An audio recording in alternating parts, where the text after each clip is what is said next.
BP now says oil has stopped flowing into the Gulf for the first time since the Deepwater Horizon disaster. British Petroleum has been dialing down the flow to test how a new cap on the leak is working. Engineers now monitoring the pressure to see if the cap can hold. The leak is still there. It's just being fully contained for the first time. The permanent solution, a relief well, said to be a few weeks away, and the certainty of its effectiveness is still in question. Joining us now on the phone, Matt Simmons, founder of the Ocean Energy Institute.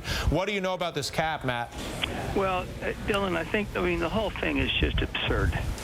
It all goes back to their concept that all of the oil that's now killed the Gulf of Mexico is coming out of some cracks in the drilling riser, as opposed to the open hole several miles away that's still spewing 120,000 barrels a day of oil, toxic oil, into the Gulf of Mexico. And I think enough's enough. I think it's time for our government to tell them, no, get off the air, stop your advertisements, stop deceiving the public, and put the military in charge and send a submarine down and actually find the open hole so we at least know where it is. The government at this point seems to be working with BP, and I don't know that they even acknowledge the open hole that you're referencing. Well, the senior guy at the Los Angeles Times published a story last week ago, Sunday, saying that he visited on Saturday afternoon with Secretary Chu and Secretary Salazar, and they showed him the sonar images they had of the BOP that they finally located, and the pieces of casing that had pierced through 5 stories. So I'm not sure why they haven't made that more public. I think maybe they're just confused that they don't want to alarm people, because BP is so certain that it's all coming from the drilling riser.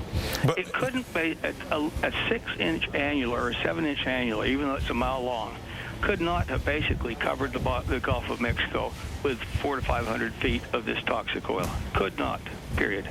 But I guess the issue of acknowledging or denying the existence of the massive hole a few miles away as a result of the blowout.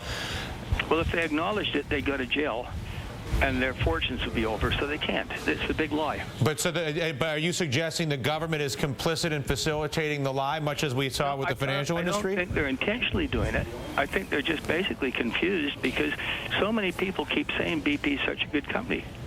I'm being told by one of my people I respect most in Washington, D.C., who's been a supporter of the oil and gas industry for 20 years, that 2/3 of his friends there think this is a green conspiracy to tar a great company, BP. And that is baloney. So you're basically saying the denial and division and poison that has overtaken our political conversation, and more importantly, the entire information conversation in this country, allows people to paint each other as liars, even in the face of the obvious set of facts. And this is just another example of that. You've got the most ruthless public relations campaign thing going since the 30s. And what's really scary now is there are some scientists that are starting to voice concern about the methane being at levels that will kill millions of people. So this is no longer just a spill. This is a deathly hazard. And I think it's just time to basically tell BP to shut up.